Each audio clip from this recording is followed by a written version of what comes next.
Oh, what's more cringe? Me ditching the trash beard or Real Madrid's collapse in the final half hour against Girona? Close call, but I think that I'm the more cringe on this occasion. By the way, I'm Imposter Adrian, if you can believe it, and welcome to Rabona TV's weekend recap, top 4 leagues, bonus league thrown in there, and a damn good way to get caught up with the weekend's action every Monday, if I do say so myself, but hey, you be the judge. Also, one more time, let's give it up for our sponsors. OneFootball, easily the best football app out there that hits you with the breaking news the fastest, has the most in-depth live match tickers, allows you to watch highlights, customize your newsfeed to your liking, and so much more, all for the price of $3. Yes, for a free download on either Android or iOS, click the link in the description below. Bonus League! To start things off, that's a fun little spice thrown in there. Started off with the Bonus League in Scotland. The title race took another turn this weekend, this time with Celtic extending their lead at the top to 8 points. Steven Gerrard's Rangers side had the opportunity to set the tone on Saturday, meaning Celtic would have to match their results to maintain their 6-point lead. But looking at Rangers' previous meeting with St. Johnstone and how close that match was, the difference in these two teams couldn't be found on this occasion, as they played out to a 0-0 draw. Disappointing for them, as they really had a chance to mount the pressure on Celtic and widen the gap between themselves and Aberdeen in third. For their part, Celtic went away to an extremely tricky Kilmarnock side who held Celtic to a draw the last time they met in the Premiership. And it wasn't any easier for the visitors, as a frustrating match saw them eventually come out on top as 1-0 winners, as captain Scott Brown scored the winner for the boys in the 90th minute with a deflected volley and was promptly set off in the 91st. It was pandemonium, with Brown running into the celebrating away support, inciting a mini pitch invasion and getting a second yellow. Timo Weah was out there collecting cards as well for winding up the Kilmarnock players after the late winner. It was wild. And so the table looks like this. Celtic on 60 points, Rangers 8 behind them on 52, and Aberdeen rounds out the top 3 with 47. 7 matches to go in the Premiership, and Rangers and Celtic will be playing each other on April 31st, just 3 matches from the end of the season. That's going to be a hot one. As if it isn't already. So in Italy, Juve played on Friday, of course, because they have a big Champions League matchup this coming week against Atletico, and they had a few important things happen going into this match before the Atletico clash. First off, Chiellini and Bonucci were back in the lineup and partnering the defensive line, as well as João Cancelo was in there as well. The team was back together. They got the boys back together. Second, they had Paulo Dybala score, and what a goal it was to snap a 10-match scoreless streak. His chemistry with Ronaldo was getting better and better as they continue to swap celebrations. And their chemistry on the pitch is improving all the time as well. So to have him also scoring some goals for Juve, that was just his 3rd in the league this season. Sorry for hitting the microphone there.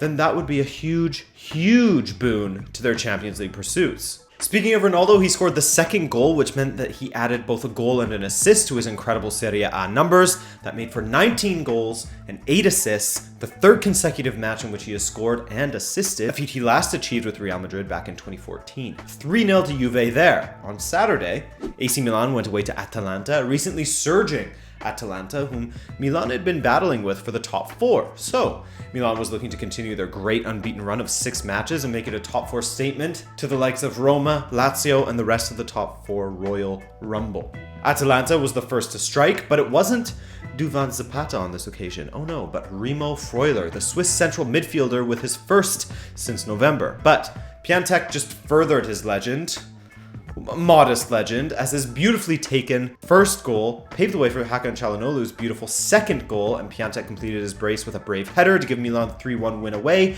and grab 4th. Man, is Piątek ever killing it there. The step up from Genoa to Milan hasn't fazed him in the slightest, as he has scored 6 goals in his first 5 matches for Milan, and the manner in which he's scoring them is extremely impressive. These aren't just tap-ins, these are brave headers, deft flicks like his first one, etc. And I love his chant, man. Ale, Piątek, ale, pum pum pum pum. It's good shit. Looks cringy when I do it because I'm a baby. Their rivals Inter Milan are going through some weird times right now, what with their striker Mauro Icardi getting stripped of the captaincy, his refusal to travel for their Europa League match this past week, his wife/agent trashing his teammates, Mauro then getting into a Twitter argument with his sister over his wife. It's a circus, at least in regards to Icardi.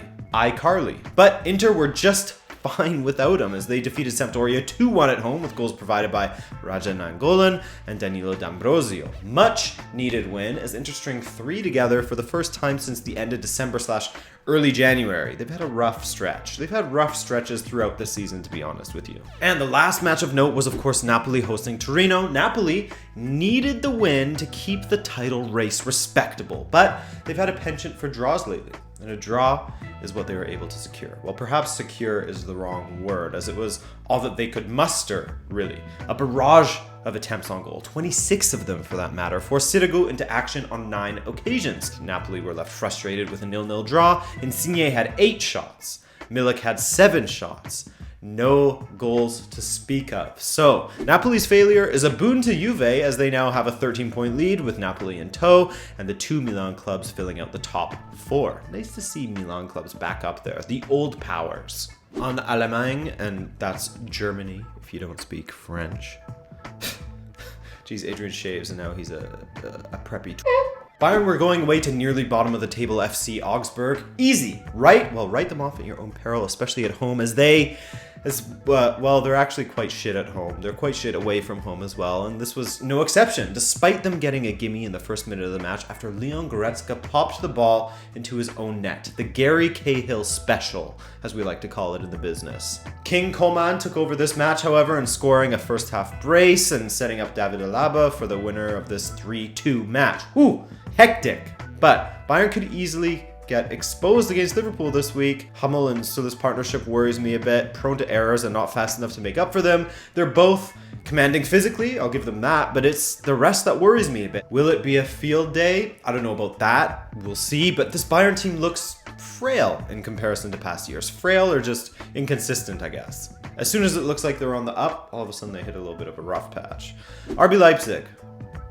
Speaking about teams that are on the up, watch out for them as they're slowly but surely gathering steam on their way up the table. This weekend they got another win, this time a 3-1 victory over VfB Stuttgart away in the Mercedes-Benz Stadium. Not that Mercedes-Benz Stadium, that one.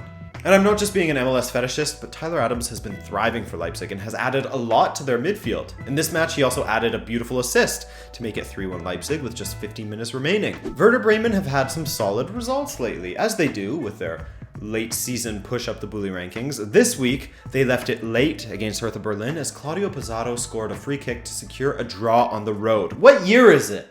Claudio Pizarro? Is it 2009 or 2015 or maybe it's way back in 2001? No, it's 2019 and Pizarro, the absolute mad lad, has continued his decent form of late and became the oldest player in Bundesliga history to score a goal at the ripe age of 40 years and 136 days. He scored just a week and a half earlier against Borussia Dortmund in the Pokal.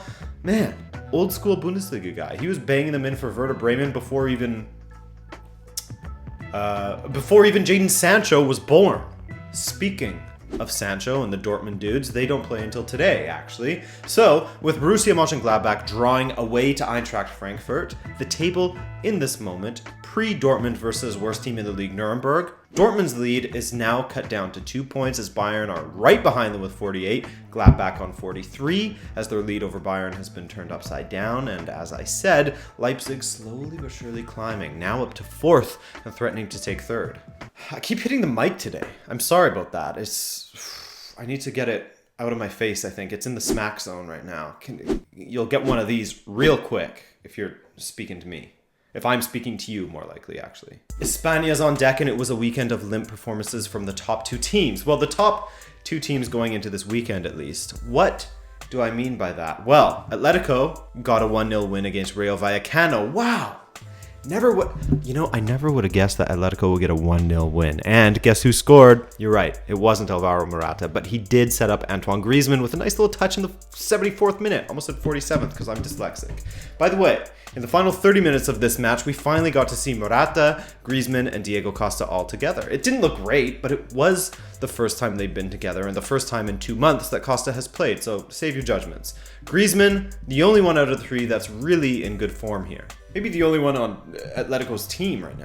Anyway, Atletico generated just 4 attempts at goal against Vallecano and allowed Vallecano to have 12. And of course, the only stat that matters is how many goals were scored versus how many you concede, so Atletico are winning there. But it's all been a bit worrying lately really underperforming and in need of some sort of spark because while they are getting some results, they're also just not playing well in doing so. Speaking of needing a spark, Real Madrid got one this weekend against Girona by way of Sergio Ramos, but it didn't do much to help them as it was the wrong kind of spark. Sergio Ramos, a man who is a connoisseur of getting sent off in various fashions, got himself sent off for a high, dangerous boot from an attempted bicycle kick. Bicycle kicks are great. I love them. So do you. But you aren't allowed to do them when your opponent's head has already flicked the ball away. Maybe that's a lame rule, but that was his second yellow, and the attempted bicycle kick perhaps speaks to Real Madrid's desperation at the end of the match. Why was there desperation? Well, Madrid, playing at home against an emerging nemesis of the top teams, Girona, were on the wrong side of a 2-1 loss. By the time Ramos was sent off, a record 19th sending off for him in La Liga as he becomes the player to have been sent off more than any other in La Liga history. That was an ineloquent way of saying that. Well, the damage had already been done, to be fair, with Marcelo having to take a large piece of the blame for the Madrid loss. Some Madrid fans are starting to agree, as the goals against average for Real Madrid while Marcelo is on the pitch is at 52 minutes, while when Solari starts the young Sergio Reguilon, they average a goal against every 135 minutes. Reguilon has played a lot less than Marcelo this season, at least in La Liga, so keep that in mind in regards to the whole goals per minute situation. But Madrid just looks stronger with the 22-year-old there, and it's a reflection of how Madrid are right in the middle of an awkward transition phase as they work on the revamping of their squad. In with the new, out with the old. Their rivals, the league-leading Barcelona, didn't look much better, to be honest, but at least they got a win at home to Real Valladolid, who are just 3 points above the drop zone now. Barca did rest some players in preparation of their match with Lyon later this week, but when rested players came on, like Suarez, Rakitic, and Coutinho, they didn't look much better. While Messi converted a penalty to ultimately give Barca the win, he also missed one, and when Messi isn't anything less than incredible lately, Barcelona have struggled a bit, which has got to be a little bit troubling for fans. And speaking of troubling, Luis Suarez's form has been just about that, as he had an absolute mare this weekend, playing 30 minutes and blowing 4 big chances. He's had a strange season lately. He scored a brace mid-January, and since then he has scored 2 goals in 9 matches and looked a shadow of himself. In fact, I saw a stat on Reddit posted by Poison Monger, so I don't know how accurate it is, saying that Messi has created 25 huge opportunities this season for his teammates, opportunities that people are expected to score from, some of which they do, some of which they don't. Conversely, Luis Suarez has missed 24 huge opportunities so far this season. Opportunities that average players are expected to score. Just look at the graphic here from Poison Monger and you can see just how poor Suarez has been in front of goal. Going into the Champions League, things haven't been great for him either, as he'll be looking to snap his goalless run from this season's competition. In fact, he scored just 4 goals in his last 24 Champions League appearances. Now, of course, Luis Suarez contributes in much more ways than just scoring goals, but as your main striker, it's got to be a little worrying. But anyways, like I said, Barcelona got the win, and so they have a 7-point lead over Atletico Madrid as Atletico and Real swap positions once again. Sevilla's terrible form continues as they got their 4th loss in their last 6 matches and now are just 1 single point above Getafe. Hey, this was fun. I got an opportunity to go way more in depth with other leagues than I normally do, which was a welcome change. Got a bonus league in there, etc. But I know some of you will be wondering about the FA Cup, so I'll quickly go through what happened there. Watford defeated QPR on Friday to advance, while Millwall got the big 1-0 win away to AFC Wimbledon. Man, ooh. And of course, Manchester City got a 4-1 win on Newport's terrible pitch, as their manager Mike Flynn had trouble hiding his hard-on for Pep pre-match. I'm joking. It's great to show your appreciation of people instead of acting too cool to say anything, because that is lame. On Sunday, Wolves continued their cup run with a victory over Bristol thanks to Ivan Cavallero's first half strike, but it wasn't easy for them as the host Bristol pushed them all the way, forcing some decent saves out of Ruddy. Ruddy, what a name. I miss that name. Palace won 2-0 against Doncaster. Swansea got a big 4-1 victory over Brentford, and the big matchup of this round kicks off today, by the time this video goes up. Manchester United at Stamford Bridge to take on Chelsea. Big match for both teams. You get to see the character of your team right after a loss, so this is huge for Solskjaer to see how his team reacts, and you already know why it's huge for Maurizio Sarri. I don't even need to tell you. Alright guys, that's it from Ol Adriano Imposter Edition. Thanks for spending another Monday with me. I hope you enjoyed this edition of the Weekend Recap, and if you did, smash like. If you didn't, smash that dislike button. Other than that, subscribe if you want to see more Rabona TV, and enjoy your day. Love you. Bye.